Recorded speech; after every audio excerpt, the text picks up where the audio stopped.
Good morning.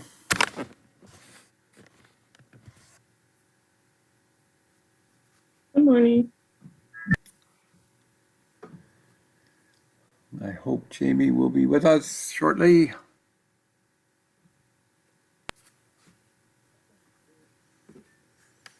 Glad you could join us, Joyce.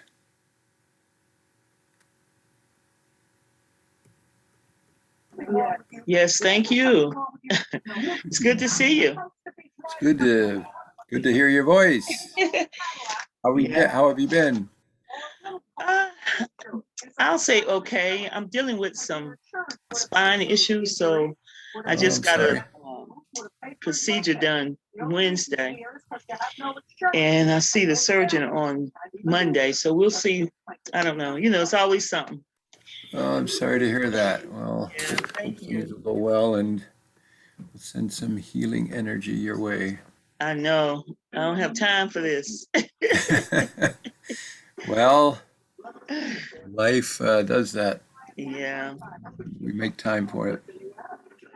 yeah. And So you've been good? I've been doing well. There's Jamie. Welcome, Jamie. Been All doing well. right. I'm gonna go ahead and mute myself. All right. Glad you're connected, Jamie. Ruby, Jamie can share her screen, correct? Yes, that's correct. All right. And Jamie, you should be able to unmute. I'll do an introduction here at about 10:02 and we'll get started. Great. How many people do you expect, Lloyd? 25 to 30, I think we're hoping for. It's Mhm. about how many have registered, right, Ruby? Ruby's our coordinator who does the technical stuff. Wish we'd had more, but that's who we have in July. A lot of people take a break during July. How many would you have ultimately? Like, Well, I mean, our continuum of care board is right now about 25 people itself, right, Ruby? And then our COC membership. How many people are on the COC membership email list, Ruby? About 15 to 20. 15 to 20. And we sent it. I sent it out to the homeless housing providers, and I don't know, there's probably about 50 people that got that email. So, yeah. good. Welcome, everyone. Glad you're joining us. We're going to get started in about 2 more minutes. My computer clock says it's 10:02. Thanks for joining.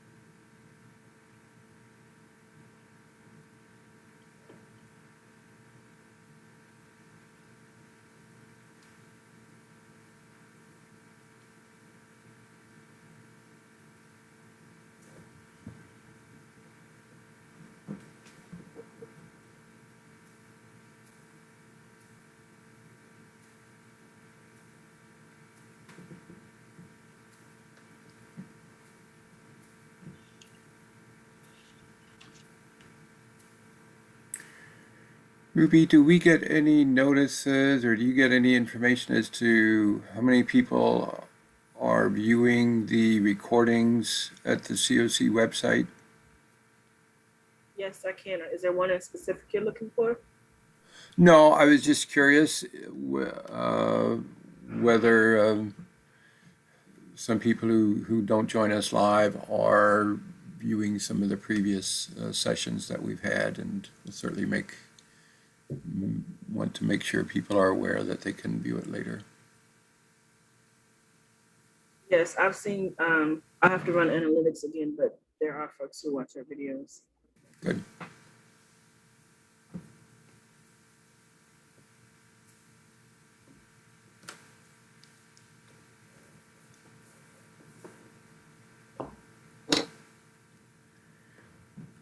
All right, friends. Good morning, everyone. Thanks for joining us this morning. This is another in our series on effective case management in the homeless housing system.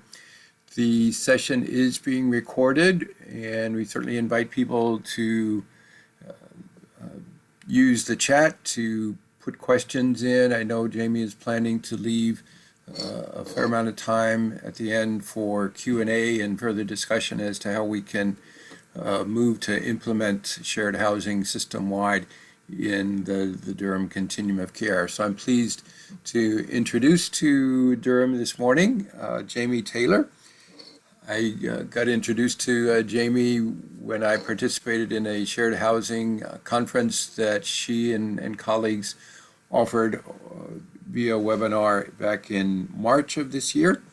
Jamie is the founder of the Shared Housing Institute, and she has worked with cities and states for over 30 years on housing and public health concerns. And through her work founding the Shared Housing Institute, she has been working over the last several years to develop a shared housing toolkit training. And she's also committed to helping communities implement shared housing solutions throughout their homeless housing system. So Jamie Taylor, welcome to Durham via this webinar, and take it away. Thank you so much. Thanks, Lloyd. Yeah, I'm here in Connecticut actually, and have been working in homelessness work for about 3 decades, mostly national. But I haven't done work in North Carolina directly. We are going to talk about shared housing here. But really shared housing is this lens into the entire service system. And for me personally, the shared housing journey started 2018 with writing a white paper for SAMHSA on shared housing. They wanted us to look at environmental scan on where shared housing is happening across the country for people who are experiencing homelessness and serious mental illness. So a colleague of mine and I did a deep dive into finding out where those programs were happening, what they were like. We did really a type of qualitative study on finding out what were the key common themes of effective programs across the country. And then we realized that there were some amazing programs that are actually doing shared housing very, very effectively as an organization, and that they had some very real common themes, and that information was just isolated within each of their organizations. So we went on a journey in getting that shared housing information funded as a toolkit. We were funded in 2019 by the Hilton Foundation to work with San Diego, Los Angeles, and also Salt Lake City to create a toolkit for shared housing.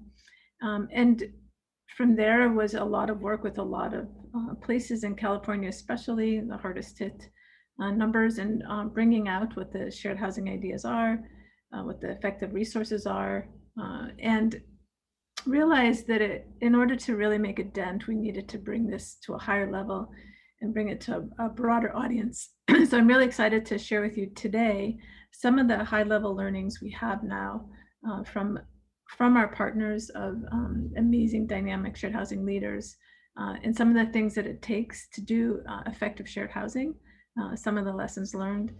Myself, I'm not a practitioner, I'm an academic. I pull together these ideas, bring them forward. My own dissertation work was on rapid rehousing, which is really our fundamental bridge right now with really unprecedented opportunity for ending homelessness, because we have so much rapid rehousing, short-term housing assistance. We also have new housing vouchers. We have more coming down the pike. And shared housing is one of the tools that we hope everyone can incorporate into their menu of housing options.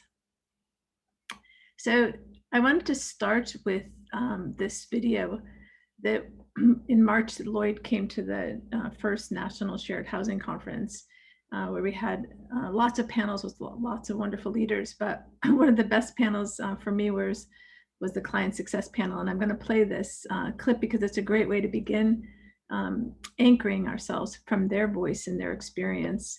So I'm in this clip interviewing. I'm going to stop the share and move over to the YouTube share. And this, well,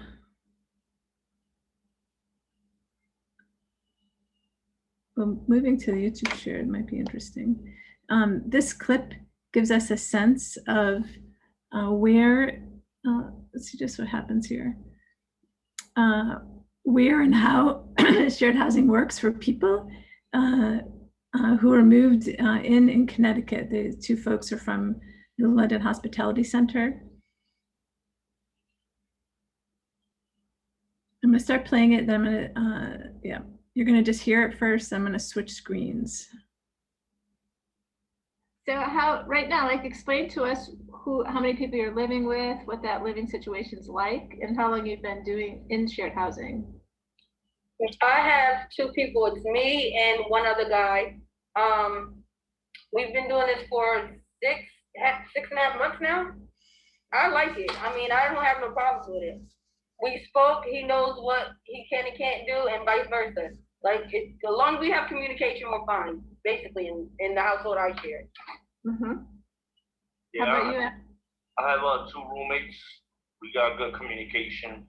Our hygiene is clean. Make sure the house is clean. So there's no babysitting going around. Everybody, you get along. So. Does everyone have their own room in your house, Alex? Yes. Mm-hmm. Yep. And you too, Najee, of course, yeah. Yes, ma'am. So I know it's all going good, but what do you find the most challenging with living in shared housing? And then how do you work it out? I work it out because I'm really not a morning person, but I have to be. And like, he's kind of like deaf, so he got to talk like a little louder. So I just feel like, oh my God. But communication is the key, so we make it work. Very good. How about you, Alex? I really don't have no complaints, like, because we just moved into this place like 2 months ago. It's just right from the door, we say what we don't like, what we like we're grown men, so we're on a good note. I don't have any complaints from. You have any challenges? And then when you right up front said what you like and what you don't like did you guys do that in a formal way to take on the kitchen table writing down things, or you just talked it out?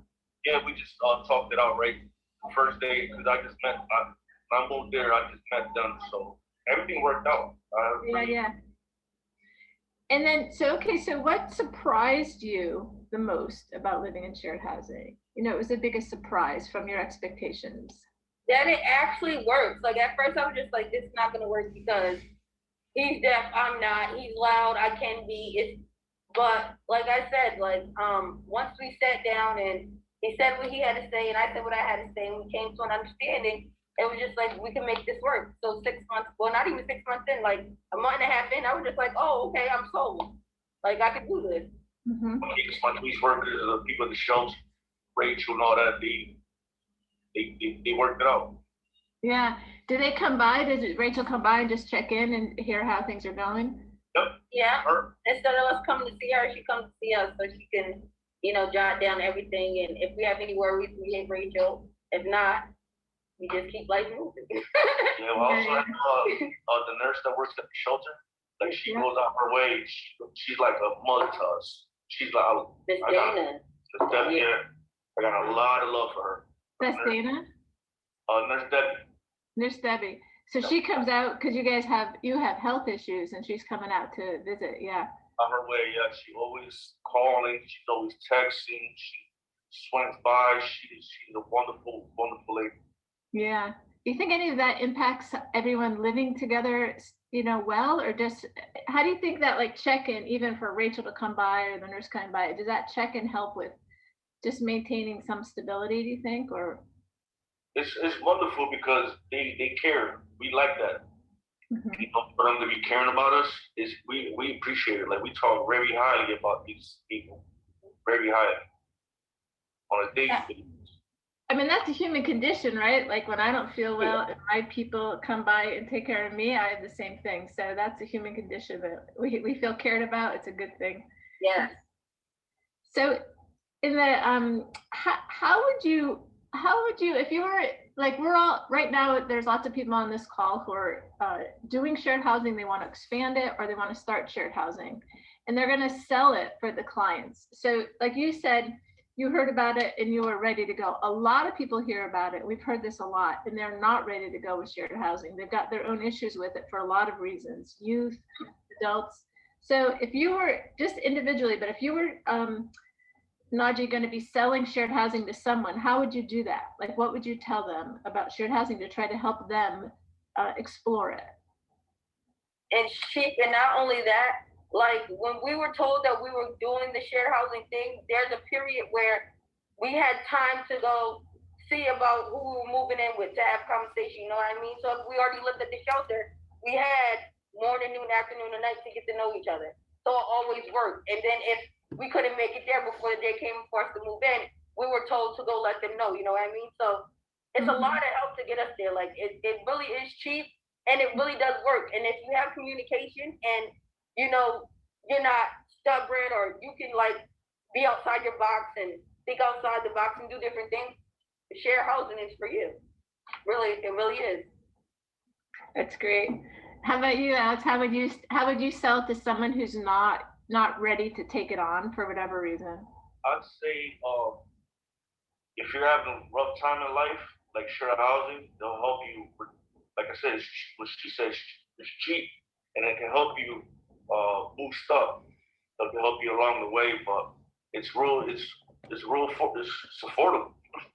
I look at it as like a stepping stone. It's like, Yeah. If you never had a job and you need to learn how to get a job, you know how they help you out from step one to, you know, your resume and this and that. I look at this the same way. Like, if you are having a little hard bump in the road, all right, well, you can't live by yourself, or you don't have enough money for that. So how about we, you know, stray you this way and see if you like this out.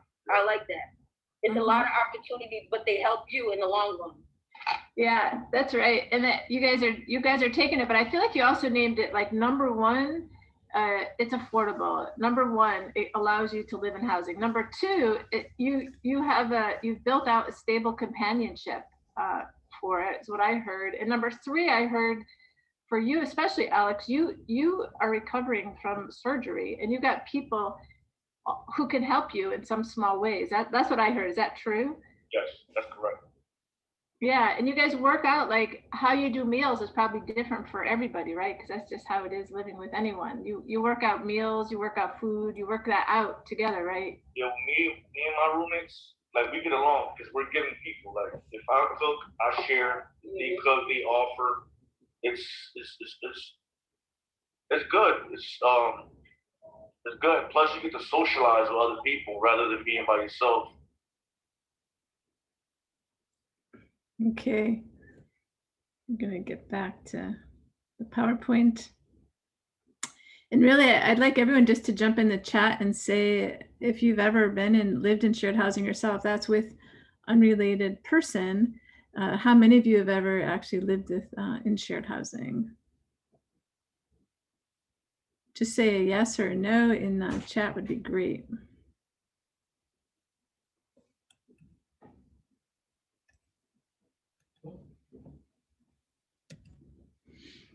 So while you're doing that, as we know, I'm sure that the majority have lived in shared housing and what that means and have an understanding of it. And shared housing really does come in a lot of different forms. It can be the units that have multiple bedrooms. It can be a homeowner that owns that unit or home, or it can be a landlord who has multiple units.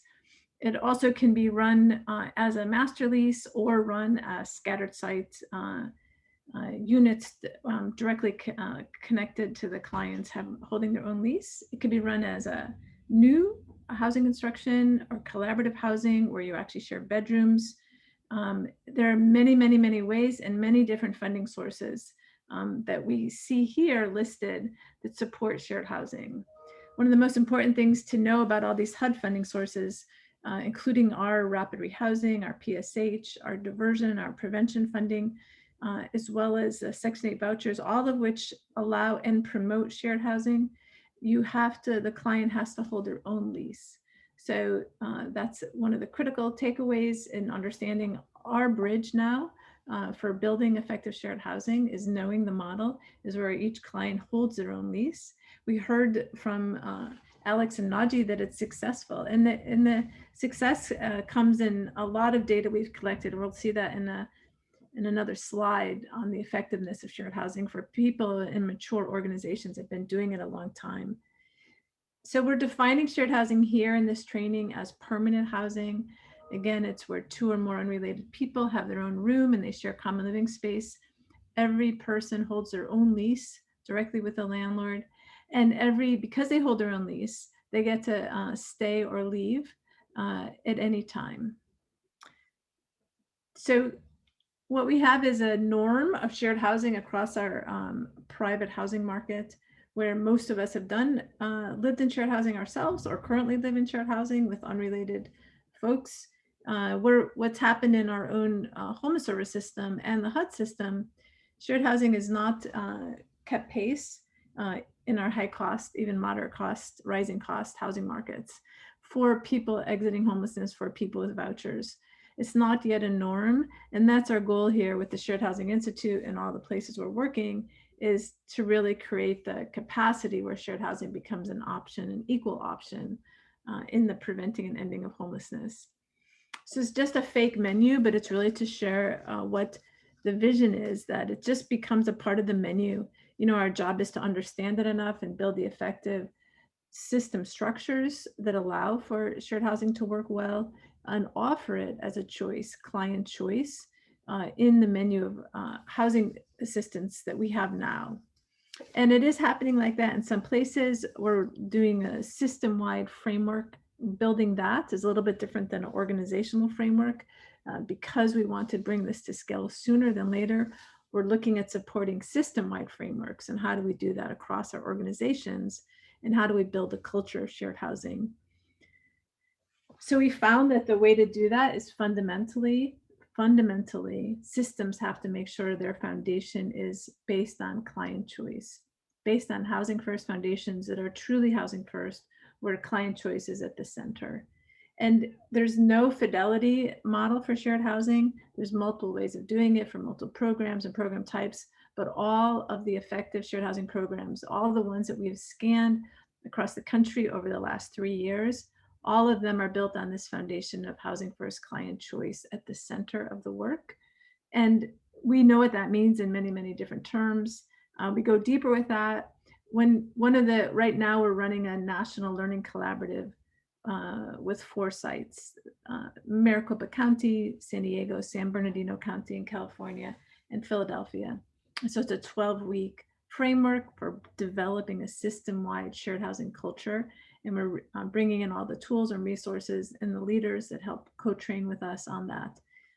One of the things that I won't name which system, but one of the systems that fundamentally learned from these trainings, or into the 5th week now, 5th training, one of the things they learned is they don't have a framework for training system-wide on the fundamentals of housing first. So we know the fundamentals of housing first are really about motivational interviewing, harm reduction, understanding the wraparound services that meet the needs of clients as you go, removing the requirements, as we know, for tenancy are not dependent upon treatment.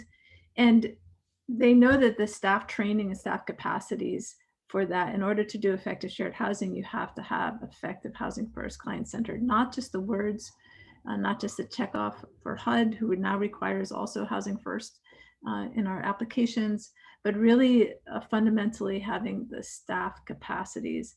And that means you have to have ongoing motivational interviewing training system-wide. You have to have ongoing harm reduction training. You really want to make sure trauma-informed care is across your system. So they're building, to support their shared housing effort, they're building a centralized training system. Doesn't mean one entity does all the training, but they're coordinating that to make sure that's fundamentally across the board. Other sites are picking up also on the coordination of their trainings, because this is the foundation of what makes for effective shared housing. And we're going to see tools and resources that come forward. None of those actually work effectively without that client choice framework. So you have effective housing first going across housing assistance across the systems. The very two key additional elements that are specific to shared housing is there's going to be conflict. When people live together, there's always some kind of conflict. And so you want to build in capacities for your staff to focus on conflict management, have support clients in that process. And also for landlords, you're inviting landlords into a model that they already know. Landlords know the shared housing model where they, especially Durham, where they're actually renting out to unrelated people in multiple bedrooms. But when the Home Service System's working with landlords, they're building in extra assurance and how the landlord actually would have a way to address the roommate conflict that's a part of, just to be expected, a part of the shared housing framework. But we've seen shared housing work. We've seen shared housing work across the country.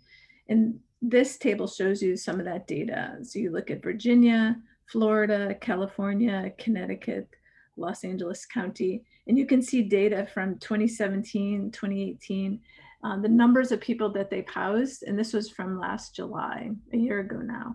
So number of people they housed since those dates, and the return to homelessness is a very low rate to return to homelessness because these are effective housing first programs. So they're going to have a low return rate because their services are providing, doing what it takes to keep people effectively housed. And they have the staff training, the capacity, the cultural support. They have large landlord networks, or they're building. Illumination Foundation is actually building modular housing, incorporating shared housing.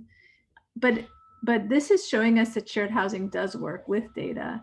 And it works because, again, these are mature programs applying their housing first framework to the shared housing work. I'm also working with Bay Area Community Services out of Oakland, supporting this same kind of system-wide framework for San Francisco to adopt shared housing.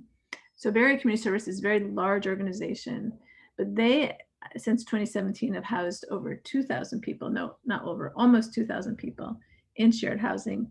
And their return to homelessness rate is also somewhere below 10% on average when people are out for a year.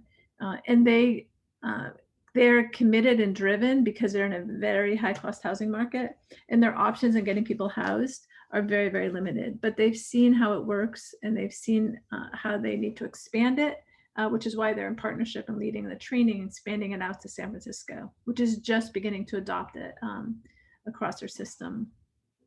So again, you're going to hear this theme, and throughout all of the learning collaborative trainings we do, client choice is fundamentally asking the question in every one of our processes around shared housing: is this building client choice? Is this framework building client choice? Is it supporting that self-determination that allows people to move forward into their own achievements? So here I want to take just a minute, not a minute, but I just would really love to hear from folks about their own concerns about shared housing. I think you've known and thought about it yourselves. One of the things we've learned is how important it is that we make visible our concerns about shared housing in order to be able to see reality as it is, and then build the training capacities to move into reality as it can be.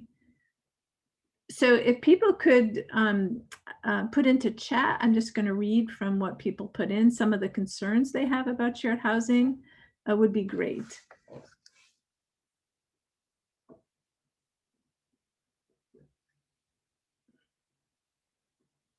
Hey, Lloyd, can I ask you to read what you may be seeing around concerns around shared housing? It's a little easier for me if you read the chat.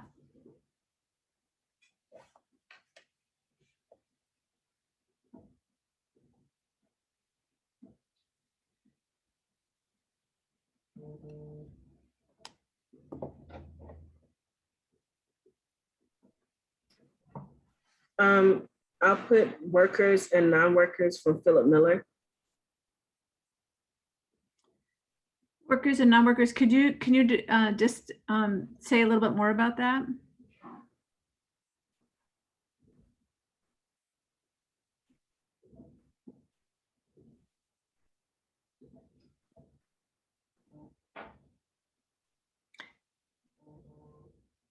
The person who just spoke, do they want to speak for another minute about what they just wrote? Oh, yes, I'm sorry. I thought the mute was off. But yeah, so basically, like you have some people that have jobs, maybe work from 9 to 5.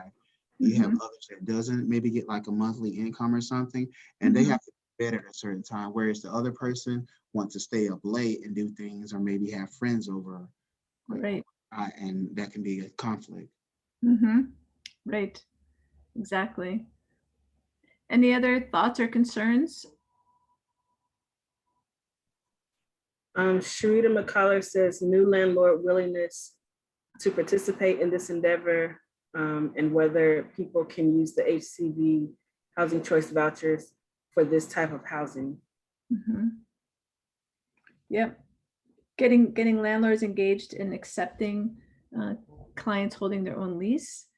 Shared housing, building that landlord engagement culture, and also building the culture within the housing authorities. So the housing choice voucher, which is allowed by HUD and has been allowed by HUD, having the staff actually understand that is also part of this. These are great concerns. Natalie Beyer asks, how does this model best support families with children? Yeah, families with children is one of the more difficult populations. Shared housing works for all populations. It's not for everyone, but it has been found to be successful with all populations. With families, we found one organization out of all the organizations we scanned that's actually organization-wide housing families together in shared housing. It's not a simple process because of all, it has additional multiple levels, but it does work. Again, it's really, it's not about whether it works, about how it works. So it's a behavioral health-based organization doing that with a deep commitment to families and matching families well and staying with families as they work through those issues together. So it's how it's done is most important. But we have not seen a lot of organization-wide families being matched with families, I think because of the challenge, the multi-level challenge. Christine Morrow asks, if damage occurs to unit, how is it decided who is responsible at move out? Those are great questions. Those are great questions for even a single person being housed, right? And what happens, because it's so important we maintain the landlord network and that we maintain case manage the landlord network. So we'll touch a little bit about some of these landlord engagement and landlord network building strategies. Certainly the larger entities doing shared housing have a landlord loss kind of budget, vacancy loss budget, risk mitigation pool. Not all organizations or systems have that, but it is something to that concern that is important and a really important consideration in developing a system-wide shared housing framework. It's really getting our concerns out there and making them visible are important as we go forward, because the things that bubble up as we move into new territory are risks that we want to look at and see and talk about. So the answers that we have here are from what programs have done in other ways, and these are the effective components we found around shared housing. We touch upon shared housing messaging and how you talk about shared housing with clients and how critical that is, how that becomes a continuous process, not a one-time process. We talk about landlord engagement. We're bringing in the trainings and the tools of what that means to actually really coordinate a networked approach to maintaining and expanding the landlords who are willing to do shared housing, and how some places in our country that have developed that spend time building that culture with when originally landlords would refuse, and what did that take? we also talk about and train up on the different options for housemate pairing process.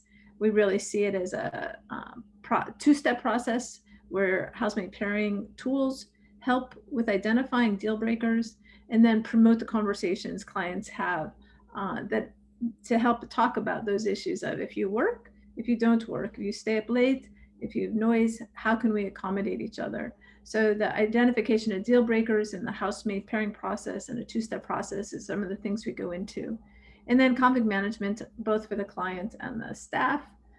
We look at incorporate into the trainings because we have to if we're moving into this model and building staff capacities to do this well. And then housing stability, housing stabilization, so that we can continue to support housing stabilization. What are the tools that we're developing for the clients in their own conflict management, anger management, how to live well with others, toolkit, and then monitoring. Really bottom line, getting HMIS data element built in so you can monitor the number of shared housing placements you have by population type, by provider over time. So these are all the things we work with on a system level, and we're going to go a little bit deeper into each of these so you get a flavor of this. This is a little bit like maybe coming to get a tasting of all of these different elements.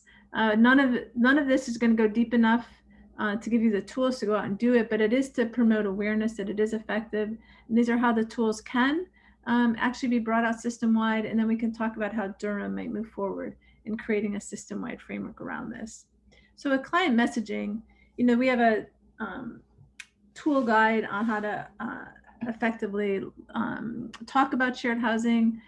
We do a lot of interactive practices so people can inside themselves make sure that they have internalized their own questions they have and be able to frame out with clients in a continuous progressive way, whether they're interested in shared housing and how.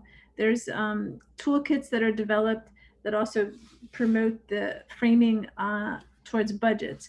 We have in the training, what we talk about is you're really doing the same thing you do with problem solving. It is a problem solving approach and asking what people's own housing goals are, how do they see them getting there, what are the housing market realities, what are the income realities, and you're focusing on that reality-based framework. So keeping the conversation focused on that, sometimes people take it up themselves. They understand, like Naji and Alex did in our client clip, that shared housing was the only way they're going to get into housing. They saw it as a stepping stone and where they needed to be to get towards wherever they want to go next, but they couldn't afford to live by themselves. So having a housemate is a stepping stone for them to move on. So shared housing can be a stepping stone. It also can be permanent, but really framing it out with clients in a way that meets their goals, keeping it reality-based. Sometimes you move into using a budget tool. So you actually show folks with them what it would look like in reality if they're living by themselves, what they can afford, and if they're living with somebody else. Moving into that budget tool is like the second step in the process. We really promote the client messaging as a continuous process. It's not one conversation. In fact, it's a risk if you put it into one conversation. You really move it into the system so it can happen at prevention, it can happen at the shelter, it can happen at rapid rehousing, but most importantly, it can happen with the client over time. So the first time the client may say, no, they're not interested. They had a lot of trauma. They've dealt with roommates before. They're living in shelter. They don't want to live with people. And then allowing people to have a little bit more information to settle in, and then going back when there's an opening again and ask again how they're feeling about shared housing now. Because we know that life is always about change. Every day is new for all of us. And we know folks that are have the stress level of homelessness as part of their experience. That stress level can go up and down depending upon what else is happening in the context. So the conversations are really seen as a continuous process, as a part of shared housing, really focused on reality-based, reality testing, but supporting client choice and wherever they're at. And allowing shared housing is not the only option and it's not the right option for everyone, but it is an option. So training staff to have the capacity to talk about that We have toolkits that incorporate 2-page quick handouts for people to look at so they can see and have that in front of them when they're first doing this work, and a lot of experiential practice, role playing, and seeing others do it as a part of the training process. So that once clients say yes to shared housing, there's lots of different ways that successful shared housing programs do housemate pairing or housemate match. The term match tends to be something in our systems that we have with housing. So in Connecticut, where they have a system-wide approach now, they call it housemate pairing to distinguish it. But in the housemate match process, you're really looking at that place where you're helping identify, once they've said yes to shared housing, you're helping identify what those deal breakers are to move into the second step of the conversation, which is done in a meet and greet or done with housemates who are in the same space. So Connecticut's process, they actually have built into HMIS shared housing interest.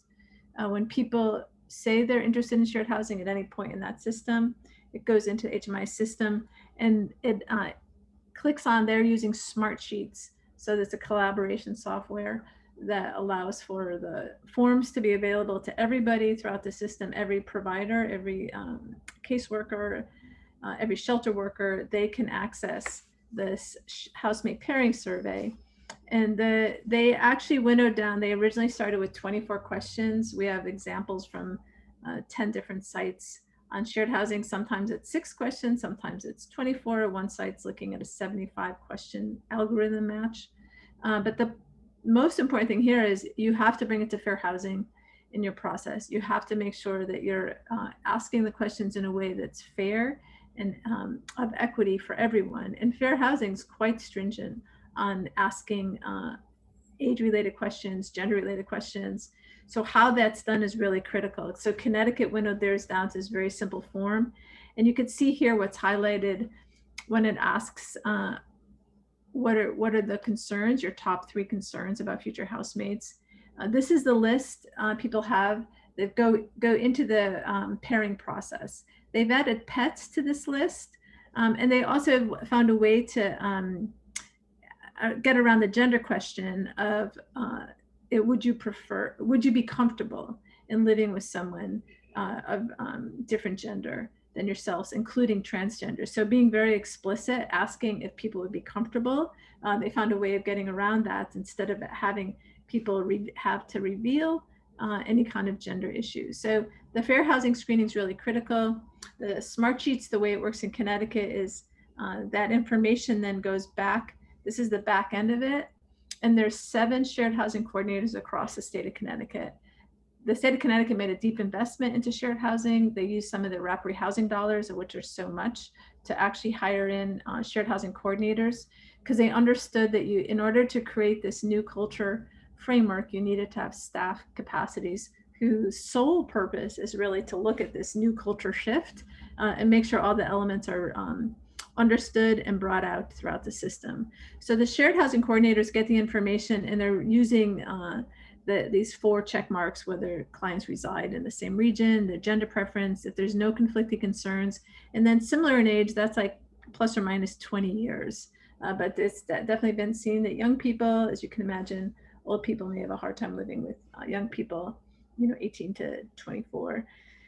So not always the case, but you use this as a guide, and then you move into the next stage. And so we have cards that we've developed, the conversation cards. These are based out of MICA, out of Virginia, and their shared housing experience. They actually run a meet and greet where clients who then are being paired together come together and they ask each other these questions. So it's a way of making visible what your deal breakers are and how you would deal with them.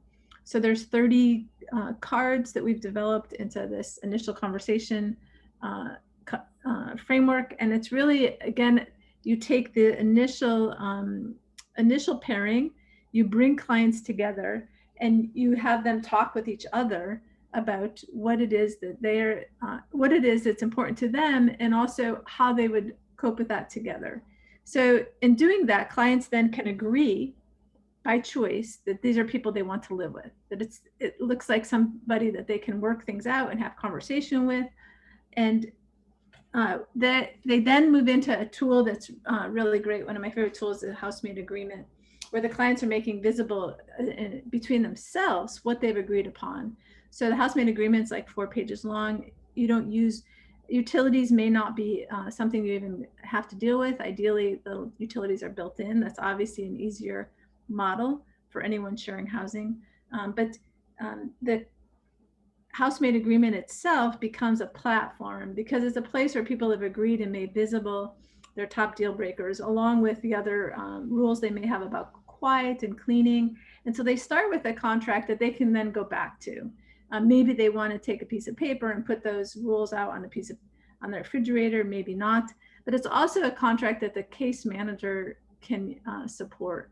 So it's between the clients, but it's also something when you have a Rapid Rehousing case manager working to support the clients and helping them build their capacities to deal with conflict.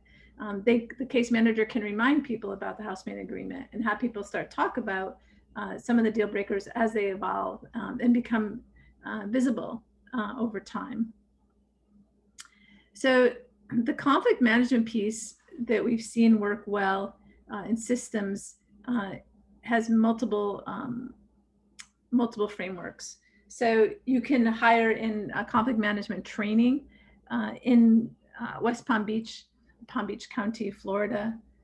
They've actually housed over 500 youth in shared housing since 2017 across the county. Most 90% is using rapid rehousing. So they're an extremely successful system in a very, very high cost housing market that's actually used rapid rehousing for successful shared housing for youth.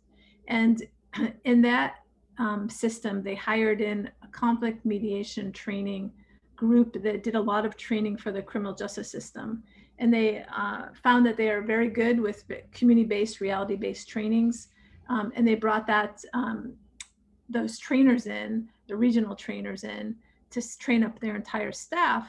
And then staff could actually go on and do an apprenticeship sort of experience in the court system as a mediator apprentice, and then get a certificate. So they actually then got an additional job skill out of that training. But what it's doing is raising the awareness of how to actually mediate conversations when something's happening with clients, how to help clients identify what their shared interest is instead of just sticking into positions. It's obviously a huge life skill for all of us, because all of us probably could use conflict mediation training. But it's something we support in all systems to help identify where that training can come from. We have a training that came out of Quinnipiac Law Center. That's also a possibility for folks to pick up on for training their staff. There's regional conflict mediation trainings in every part of the country. Cleveland Mediation Center has done a lot of training for our diversion systems. They also do a conflict mediation training too. So we really support the systems looking into getting a training as a part of the shared housing system-wide framework. And then another part of that approach might be to hire in conflict mediators who actually are hired in and brought in on an hourly rate when the conflict has become too big for staff. So the goal here is resolution. So systems might prepare by having contracts, like the community boards is the entity that San Francisco is just hired in, they're going to do training with staff, and they're also will come in to be mediators themselves as needed in their system. So there's multiple ways to do that. My favorite way is a toolkit we're developing called Living Well with Others. So we recognize that often our systems, even with rapid rehousing, it might be rapid exit, it might be a very quick touch of folks getting them housed because they don't need anything else of case management. It might be 3 months, might be 4 months of case management, it might be 1 year, it might even be 2 years. But what we recognize is we need tools that actually can empower the client themselves as tenants in shared housing, the tools that they could use to live well with others. You know, we can get trained in conflict mediation ourselves. If our systems pay for that, we could go out and get trainings ourselves on conflict management in our own way. We can go out and pay for yoga, mediation. But our thought was we really want to develop a training toolkit that can go out and be an 8 to 10 hour course for tenants themselves. We want to incentivize tenants to actually take this training and learn for themselves skill sets on how to manage conflict, how to manage anger, how to identify what's happening inside their own systems, and what are some of the successful ways they can go about changing up that dynamic. So this is a theory of change. We think it will make a difference having these toolkits out there with folks as they move in. We also know building relationships, things like cooking together, even some fun household games, and supporting that arc of making your own community connections, the hundreds of self-help groups, meetup groups that are out there for hiking, music, also supporting that awareness. So we're developing this toolkit that will go out to clients in shared housing to develop their own skills, just as a staff are developing their capacities. And landlord engagement, it's a very tricky thing. It's a service system. This call, I think, is mostly service system providers, and some of you do some landlord engagement and housing location. Landlord engagement really requires, for shared housing, some kind of coordination across your system. So we have, in all the systems we're working in right now, they've developed a kind of a monthly meeting or a monthly call to focus on shared housing, to talk about some successful ways of reaching out to build off of their existing landlord network. In Connecticut, they have a monthly training they're doing for all of the housing locators across Connecticut. They have this is a landlord engagement desk guide they offer, but they've also created a single place in Connecticut. Connecticut has about 3,000 people a night across the state experiencing homelessness. It's a small state, as you know, and they've created, with all their housing locators, a smart sheet that actually is daily updated with all the different housing units that are available, that are from multiple listings. And they've created a centralized place across the state. So if I'm living in Bridgeport and I want to find housing in Hartford, then the housing locators across the state can actually look in that listing, centralized listing. And that came out of the shared housing effort to coordinate. That's not simple. That's a lot of trust that takes build up over time to share your landlords. But what they recognize, it's actually a way of building up a broader landlord network across the state and building up better capacities for that landlord engagement. In shared housing, there's a lot of other tools that we bring out in these monthly meetings for all the sites. The tools can be ways you actually market shared housing with landlords. This is just an example built out of a New Haven market. You can show when clients have rapid rehousing, they actually could be paying more. The landlord can make more money than in a standard unit because they're going to be bringing, each individual is bringing their own assistance bar into that. So it's ways of marketing to landlords to get them involved and starting to build that successful culture so that you do treat equally the landlord engagement space as a client service space, building those capacities and maintaining that landlord network, building off of existing relationships with landlords, introducing shared housing, and it can take time. It may not be something that happens right away, but you get one or two landlords who then can talk to other landlords about shared housing in a successful way. And so you're building off of your success culture. So we have multiple trainings, even on the Shared Housing Institute website, on landlord engagement from successful providers. And then we bring those providers in to talk about that also. In Palm Beach County, when they started in 2017, their youth campaign, they started with a 100-day challenge, and they started with a goal of housing 100 youth. And they were successful doing it in shared housing. And that's what got them to work cross-sector in the county to make a goal to actually end youth homelessness in a very, very expensive market in outside of Miami. And they had to develop the landlord culture to accept shared housing, but they didn't sell it as shared housing. They just brought landlords in And if they had multiple bedrooms, then they talked about shared housing. So they sold it as a smart landlord engagement process. All of these landlords are reaching out to here. Their goal is shared housing, but they're not even selling it as shared housing to landlords. They're saying, come in, we're going to support you. We're going to fill those units if as you need them, because we have a bunch of people behind us. We have assistance. We have risk mitigation funds to help you.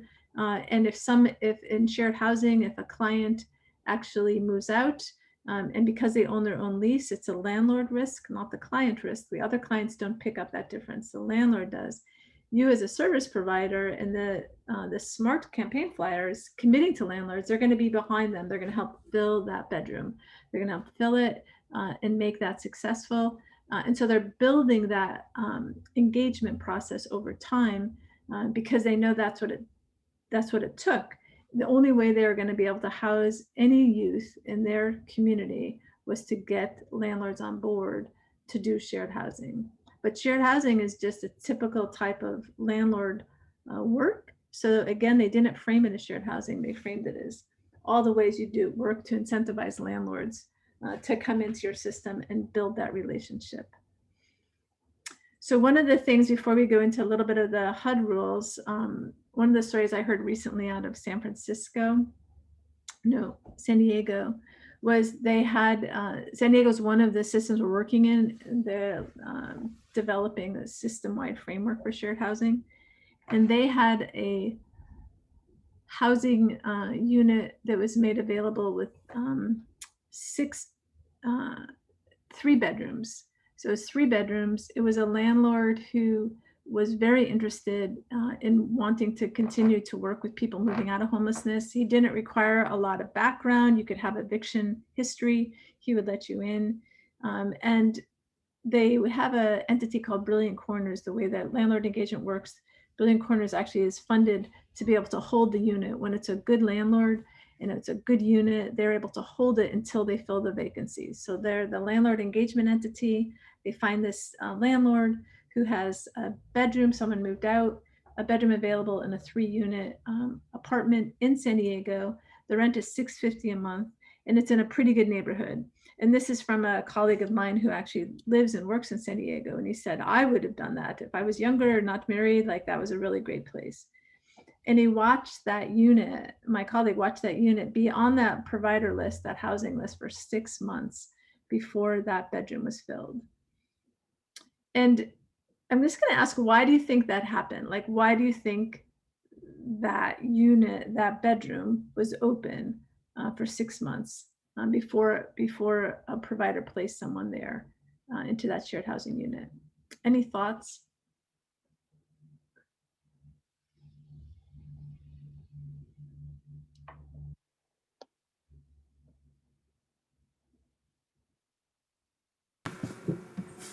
Was it a roommate challenge?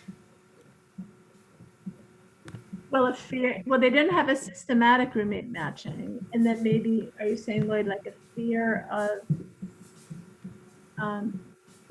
putting people together because there wasn't a formalized roommate matching? Well, yeah, I mean, if there was one roommate, if somebody moved out and one roommate remained, there's a need to do a new roommate matching for the roommate that still is in the unit, right? Mm-hmm. The roommate process. Yeah. So Right. that could have been one of the barriers. Like providers didn't want, and I don't have the answer. This is just all of us putting our heads together. Right now we're working with San Diego, giving them rules and processes, supporting their uptake on it so that it doesn't happen again. They have a shortage. It's really exploring this and barriers to doing that. So not having a process that helps that roommate match happen with roommates. Any other thoughts? Sharita, you want to? I was thinking maybe they didn't realize that the person had moved out of the unit. No, so this is a provider. So you're all providers here, and let's say you get a listing from Brilliant Corners daily on what units are available across Durham. And on your listing is this 3-bedroom apartment of which 1 room is available. And that stays on your listing for 6 months. So why might it stay on your listing for 6 months? Like Lloyd gave the example of hard to match personalities with existing roommates, maybe, or that fear of moving that forward. Oh, and I was suggesting that maybe they didn't know if somebody had filled the slot. Oh, so they were, okay. So it's a really good one because most systems don't have the sophistication. Even in Connecticut, that was one of their conundrums. When they have a centralized system and it's placed, how do you know immediately it's placed? But Brilliant Corners is a highly sophisticated housing location entity. It's only in California. Anyway, it's like they have a system that allows people to know, right? They automate that. So but that is a good point, that maybe people thought it must have already been filled. Carolyn, any thoughts? Yes, they may not have been able to find a potential person who had the income to move in. Mm-hmm. $650, right? Because even if you did wrap-up housing, the person's going to have to pick it up again, pick that income up when the assistance is over. But I want to say California, San Diego, 8,000 people a night in homelessness, so the system could have found someone who had income. It's just very surprising the number of people in our systems and our shelters who have some level of income, especially pre-COVID and now post-COVID. This actually happened pre-COVID. But these are some of the things that go through our mind, like how will I find someone who has the income? How will I help them match up with the people who already live there? And the tools that we talked about, the conversation cards, also can get utilized in the shared housing toolkit, so to speak. And the place where the housing locators actually being also part of the shared housing training culture and understanding that and the importance of communication cross-agency is a part of it. The point is, shared housing is really complex on multiple levels. And for a system to do this and commit to doing this effectively across the system, you really want to be looking at all of the different elements and components that make for shared housing to be successful. And also, I can't emphasize enough, some kind of staff coordinator that can support that process. Right. I mean, I'm thinking too, Jamie, that the unit may have been on the list for 6 months because no one was given specific responsibility to find a successor, right? And so people said, well, I thought you were doing it. I thought you were doing it. No, I thought you were doing it. Right. And there was no lens, nobody looking at shared housing. There wasn't a shared housing coordinator saying, hey, there's units here. How do we match it up? No leverage push. Mm-hmm. So what we know is, again, unprecedented opportunity. Nan Roman had from the National Alliance. I don't know if anyone listened to her series last week, I think it was, about this is our time to actually end homelessness. So very powerful webinar statement because of the amount of housing assistance now coming down to our systems, that like never before. But it's our systems that actually have to take on the mirror and look at ourselves and see what is it we need to do to create the option menu. So every housing option gets opened and uncovered, including shared housing is one of those options. So HUD funds shared housing in all of these different ways. Of course, through our COC grant, but also through the VASH and SSVF. SSVF has used shared housing for a long time in a number of successful programs. But it's also with housing choice vouchers. And we are just now building out training for housing authorities on shared housing with Salt Lake City, 2 housing authorities are county in the city. So we're looking at what that training looks like for the people they touch who are not always entering the homeless service system in the housing choice voucher. Some are exiting. There's some overlap sometimes in some of the housing authorities actually run rapid housing programs in different parts of the country. But we are developing the training for the housing authority staff and the tools they can have. It's just a 2-hour training because of the breadth of time that the training allows for in the housing authority culture. But it is about raising awareness so that the homeless service system staff, in knowing shared housing and possibility and housing choice vouchers can promote shared housing, can work with a housing authority staff who also know that it's actually written and supported. HUD came out with a public document brief on promoting the take-up of shared housing, February 2021, just this year. And we share that in our training, and we share that HUD themselves are giving examples of how shared housing can work, even if you have someone in a housing choice voucher who has a bedroom and they have income, and another person has homeless service system assistance. So there's lots of ways for this to work with housing choice vouchers and shared housing, but it's building the awareness, it's building the skills, it's building the toolkit for our system capacity. And then remembering the fundamental framework on that is client choice, is really having motivational interviewing training across the board, making sure that everybody, every staff member has that updated. In Connecticut, when I first started working with Connecticut, they said, yes, yes, yes, we do motivational interviewing training. It's offered here, it's offered there. Lots of people have taken it. But then they started to assess their systems. They did an assessment of the staff who actually had taken motivational interviewing in the last 6 months, and they realized they were not up to date. And so they brought it in, they made it for free out of their Connecticut Coalition and Homelessness as a training entity. And they're starting to institute it quarterly because of staff turnover. So it's important to know the funding, it's important to know the capacities and the tools that come with shared housing. It's important that we look at how we're going to measure the change. But if we don't have those system fundamentals and foundation, we can set the system up for failure around shared housing.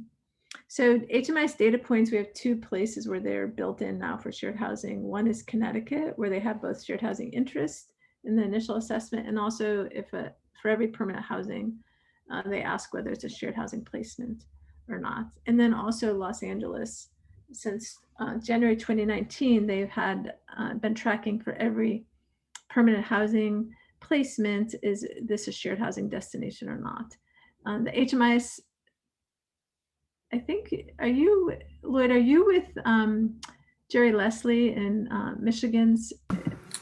No, we're with the North Carolina Coalition in Homelessness. It's our HMIS lead agency. Okay. So the We'll HMIS, call from Micah. okay, the HMIS entities are, we're getting them together with the Nutmeg out of Connecticut and LASA's HMIS person, because this is not hard to do.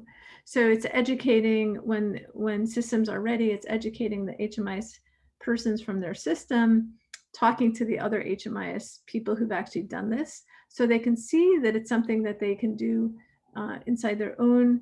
It depends upon who your HMIS provider is also, but it's something that's doable. And so we're working with all of our systems now, the 5 cities and counties we're working with right now, to have this also as a part of their really, really, really important capacity to monitor where you're going with shared housing. So this is really the summary of what we think is and believe is the way to increase shared housing placements across our system. So this is a kind of backward mapping. When we look at this, we're saying this is what we want. We know shared housing can help. Durham's probably got an increased. I wouldn't be here if Durham wasn't a rising housing cost market. And so to increase the capacity for shared housing placements to Brent and homelessness is a goal, right? It becomes one of a part of our menu. And we look at the necessary conditions for that in this framework. And we know we have to have housing stability in order for that to happen. In order for that to be effective for ending homelessness, people have to be able to stay in their housing, at least for a year. It could be shorter if they're moving on as a stepping stone in shared housing to another permanent housing situation. They also have to have ongoing effective communication across housemates. The service system itself, as we've talked about, has to have a culture of shared housing. And we need to have the effective landlord engagement, so the increase in affordable housing options for shared housing for multiple bedrooms across units is across our system. And the structure of the system level shared housing framework requires at least monthly coordination meetings around landlord engagement, coordination meetings around the social service providers who are learning and picking up shared housing, and ongoing trainings, as well as the monitoring data reports. So the necessary conditions for the next level that supports that, what supports housing stability and effective communication is really the tools and the skills for the client to know how to manage conflict, and for staff to know how to manage conflict, for staff to know how to support clients in this shared housing framework, for also systems to think about almost as a requirement, I would say, a shared housing coordinator who can oversee the ongoing coordination. It doesn't have to be full-time, but somebody has to have their eye to this if the system's going to pick it up. And those monthly shared housing coordination meetings that we talked about that help support that system-wide framework. So the necessary conditions for that backward mapping again is how do we do this? We build client-centered capacities. We make sure that motivational interviewing is system-wide, up to date. We make sure trauma-informed care is system-wide, up to date. Harm reduction, that all of the trainings that actually support the foundation of effective housing assistance. We also bring in client messaging across and the skill sets across all of the programs. We create a housing match process that supports client choice, but system-wide, so that people do know there's a housemate pairing process when there's a shared housing unit, that they're also able to create be supported with stabilization, ongoing stabilization services when there's ongoing case management, and also that the landlords have ongoing case management is one of the key factors for maintaining effective landlord networks. And again, this very important data tracking for all shared housing placements. So the way we're doing it now is in our learning collaborative, we have a framework that we're working with system leadership nodes, we're working with management nodes, and we have 8 staff trainings on the shared housing process. And we're presenting it out as a 12-week framework for the system to develop their own shared housing approach, so that the shared housing toolkit and resources that are there for the take-up are all adapted for your system. And your system's early adopters are trained and a part of that training, so that we're going to go back to that, so that you have built in, you have the training pieces, you actually have also people committed to coaching, people taking up shared housing, you have the leadership, and you also have the organizational capacities to support shared housing as a system culture change. So the training, I'm just going to show you the topics, the trainings topics that we're currently in the middle of carrying out. You can see these dates here. These are the topics we just went through. And when we go deeper in supporting this framework, we meet weekly with we call it an implementation work group that helps adapt and pick up the different tools for each site, helps identify what some of the blockages are, and helps support the trainings that happen by topic, so that there's ownership, evolved ownership over time. It's not smooth, it's different for every system, but it's a system-wide commitment to make this happen. And in looking at it, this is why we're doing it, so that we can actually support clients to move out of homelessness sooner. Clients then are able to choose that move to a better neighborhood than if they're just going to a single unit. They can find better quality housing often. There might be more living space. When you have 2 units with a common shared space, there might be a backyard. You actually get to support client choice in the choice of roommates. And we have found, like in starting this, is not, Naji and Alex said, it's cheap. It allows affordability, but it also decreases isolation. It's also created a housing community for the people in shared housing, and over and over and over again. I wish we had data to show this. We find that to be equally important as a benefit. So it's a maintaining housing in a way that you wouldn't be able to with your sole income in these high cost or moderate cost housing markets. And you're also increasing your capacity to move on to where you want to go next in your own life. It might be temporary, it might be a long-term permanent placement for you, but it's your choice, and it's a bridge back to the community that we know all of us need actually to continue our own path. And I wanted to stop here so we can actually talk for a few minutes, and Lloyd can help me in really facilitating this. What this might look like for Durham, what might a next step look like?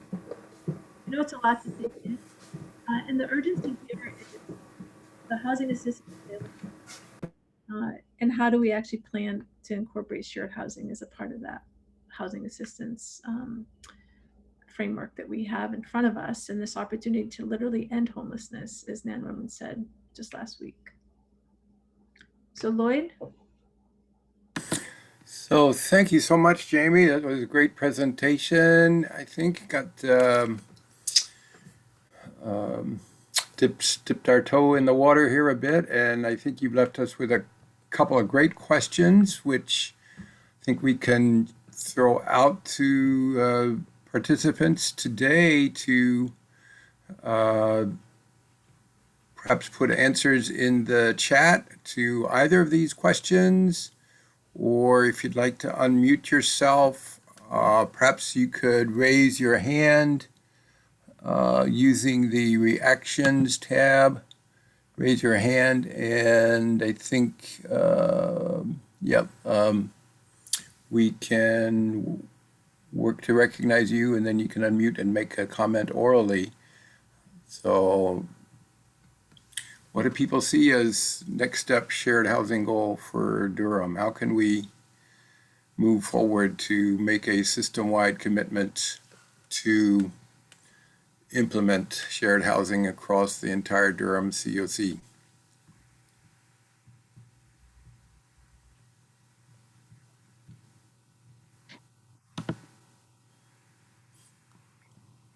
So this happens a lot for me. There's a lot of people who I think they're shy with speaking up, or they don't want to be the first ones. And sometimes I want to say, like, everyone whose name begins with S has to say something. But you can't actually. But I have a question. I have a statement to make. Yeah, Sharita. Sharita's not shy. Go ahead, Sharita. No, I'm not, unfortunately.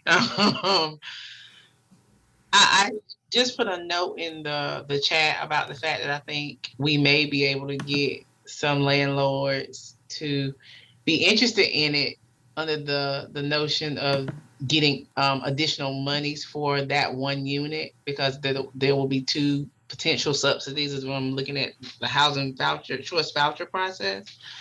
I think that finding out from DHA if they would be willing to pilot something like this with us, because ironically, they haven't, and Lloyd, you can correct me if I'm wrong, I haven't heard this conversation come from them forward, like to us as a potential option. So maybe engaging them in a conversation about us trying this thing out and seeing how that works, especially as we seek to engage new landlord partnerships in our community. I want to just make one, that's great. I want to make one clarifying comment. The rapid rehousing assistance allows us to increase the amount the landlord gets from the rapid rehousing assistance. In the housing choice voucher, the landlord's going to get for a 2-bedroom unit what that amount is for a 2-bedroom unit. So that incentive comes from the housing housing assistance. So the voucher would be reduced in that situation? Is that what you're saying? Like in the shared situation, the voucher will be lower than the standard voucher per person? The person, right? So that if they're gonna do it, and we're developing this with housing authorities, right? Because it's, to me, it's their language, but it is that voucher. So if it's a 3-bedroom unit, the cost to the tenant is based on the 3-bedroom unit voucher. So if I was a family, I might get a 3-bedroom unit voucher. It's the same amount. But that doesn't mean the housing authority pilot is not something to explore. I want to support you in doing that. That's what we're doing in Salt Lake City, and the Salt Lake City Housing Authority folks can talk with Durham Housing Authority folks. So I think it's a great idea. So let me just clarify that then to make sure I understand. So what you're saying is that voucher would be, the total amount of the voucher would be as if it was a 1 voucher, 3-bedroom unit divided by 3 people. Is that what you're saying? So the money, the amount of rent that landlord could collect would not necessarily be more than your standard. Right, Your for standard housing choice vouchers, exactly right. What it does for the client allows them to have more choice in housing when you take into a lot of benefits in there, and a lot of benefits for housing authorities to work with homeless service system providers also.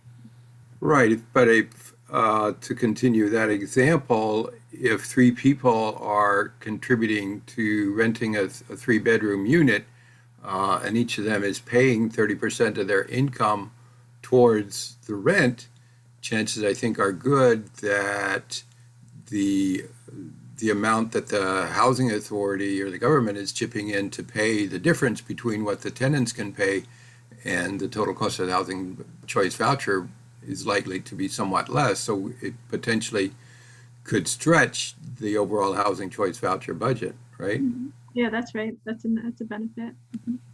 So what happens when the person then moves out? Mm-hmm.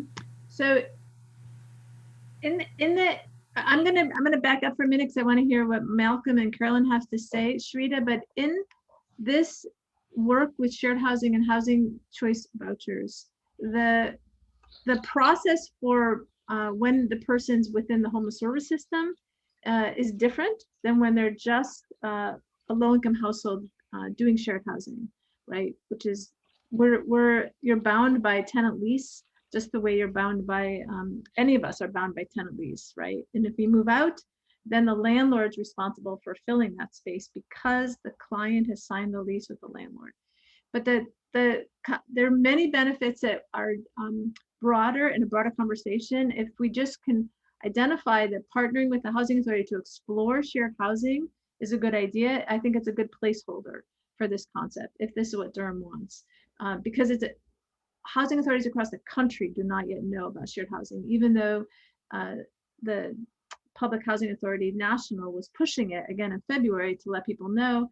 But I want to, if we can, have that a placeholder as a potential to explore and continue to explore. And then again, happy to bring housing authority together with housing authority. Well, let's hear from Carolyn if we could.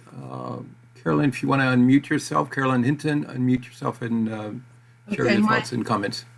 Yes, I'm commenting on the second question. Mm-hmm. What would you want to see accomplished in 6 months if you have the tools in place for effective shared housing? I would like to go one step further to find out how we can anticipate finding landlords that would be agreeable to this type model, number one, and how we as providers are trained in marketing this level of placement, number two, and who is going to fund it from our city system, the potential for funding for the shared housing. Mm-hmm. Those are really important points to creating that kind of system-wide plan. Sharing those partnerships. Jamie, on the question of funding, do you have any reflections from the resources that other communities, perhaps like Fredericksburg, which probably is of similar metro size to Durham, how much they're spending on kind of the system-wide work that they're doing? Fredericksburg's not system-wide. They have an organization called MICA. Okay. It's an amazing organization doing both PSH and rapid rehousing, shared housing.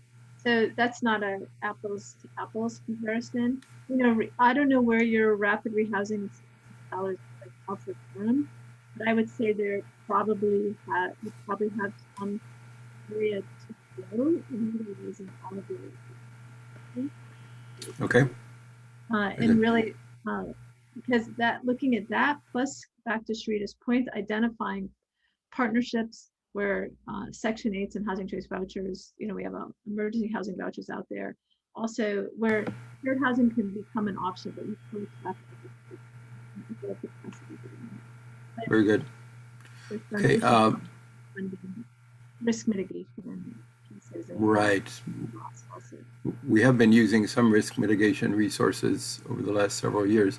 Malcolm White, if you want to unmute and share your comments. And as you've shared your comments, please lower your hands. Otherwise, we. Sure. Good morning, Dr. Taylor. My name is Malcolm White. I am a administrator of a PSH program in Durham. We serve about 15 or so households, both chronically homeless households, both single adults and a few families. And so my comment is really kind of I'm looking at your questions, particularly the second question, to see accomplished in 6 months if you have the tools in place for effective shared housing. And I'm talking to the group here. Some of the people here who I know and who know me and some who don't. But this is just kind of my statement, which is that I consider myself to be like a relatively intelligent person. And I think that a lot of this conversation at times was difficult to keep up with. Because there's a real depth, and it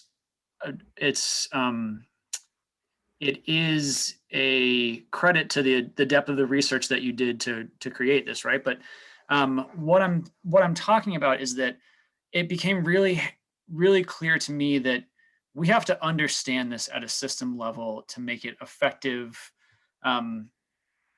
To make it effective for us to move forward in some of those ways. I think some of the things that we might or that other communities that may not have been effective may have rushed into a couple of different places, rushed into it and say, this is an iterative process, or rushed into it and said, let's fund this, or let's hire the shared housing coordinator and ask them to figure it out.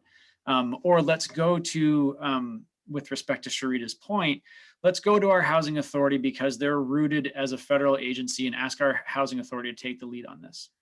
And it's just my experience that doesn't strike me as the role that our housing authority would play.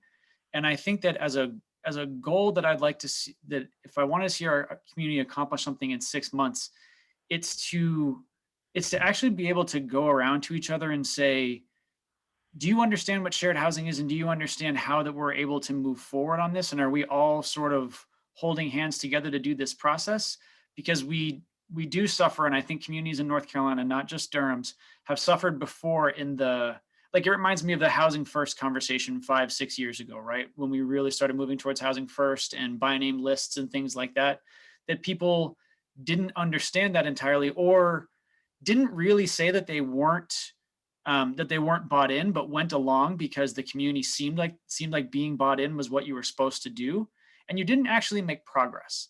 So I'd think that if we were, what a commitment would really look like would be that we'd have the chance to express our objections and get our questions answered, and then understand when we're going into it that all the people above us who aren't here, who might need to understand this process, so that when we're starting on reports or starting on different processes, also know that we're in this conversation. It would be swimming in new water, right? And I think that that's not just as simple as like pouring a little bit in at a time. It's really getting all the way clear about how we're going to do this differently. So that community conversation would be important. So I appreciate those comments, Malcolm. I'm going to leave Jamie to respond, but I'm particularly interested. We have 4 members of our COC board with us by my view of the participants, and I'm grateful for their presence. But I think particularly how should our leadership board and how should the participants in this workshop move this dialogue forward? I'm interested in thoughts from Jamie as well as other COC leadership. Jamie, your thoughts to, Thank you, Malcolm. When we first started this, we thought, oh gosh, let's get a toolkit built.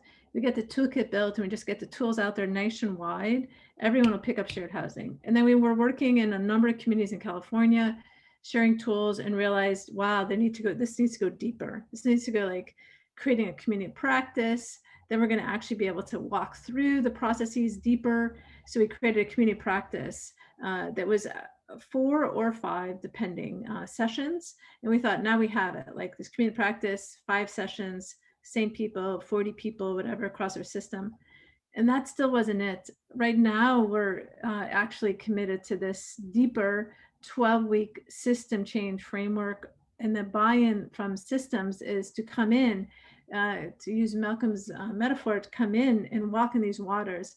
And when you leave, you're actually going to have your own toolkit, your own structure, your own awareness. But it is coming in and going through this process where you have leadership, management, and trainings that are for maybe 40 people per site. But it's actually the beginning of your journey. It actually gets you then system-wide, you have your own framework. You actually know what Durham, North Carolina wants to do with shared housing, and you have the buy-in and the connection, plus all the tools and all the resources that are worthless without that system-wide framing. So we're starting a second cohort in late September. We would love for Durham to be part of that. We have 4 other sites that are part of that. So it is the learning we've had of what it takes for shared housing to get picked up. It takes a much deeper investment in that swimming in. very good. Thank you, Jamie. Shaisha Bell is going to have the last comment and a response from Jamie, and then we're out of time, but we appreciate everybody's participation and we're going to work to continue the dialogue. Shaisha. I was just going to say real briefly is that the shared housing, I came to this to get more kind of insight on shared housing. I'm slightly pleased to see that I didn't get a ton because Life Skills has been doing shared housing. It's pretty much what we do. And so, a lot of what Jamie was saying is, and it's also, we work with young adults. And I do think that shared housing among young adults is a lot easier, in my opinion, than it is among older adults who maybe have lived on their own in the past or, have an idea of what they're looking for. But even as we are beginning to grow at Life Skills, our plan here is to invest in additional units so that we can continue shared housing.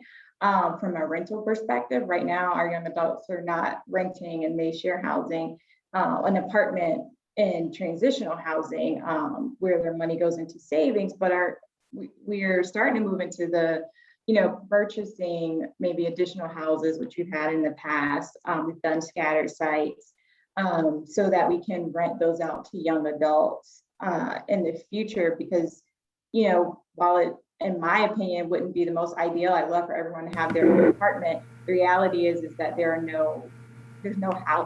not enough housing. Yeah, that's really exciting. I mean, I didn't know you had that shared housing experience. That would be deeper in your system approach. Having an organization that's done it well and done it well with youth, which many people say is not a easy population to do. It's great to hear about your experience there. All right. Jamie, thank you so very much. I am giving you a round of applause via the reactions. I really appreciate your work preparing for this presentation and your presentation with us today. Thank you so very much. And we will look to continue the conversation. Thanks to everybody who participated. Encourage others from your organizations to view the recording of this on our website. We probably will get it up sometime in the latter part of next week at durhamcoc.org. Thanks everyone for participating. We are concluding the meeting and have a great day and a great weekend. Thanks again. Thanks everyone. Thank you.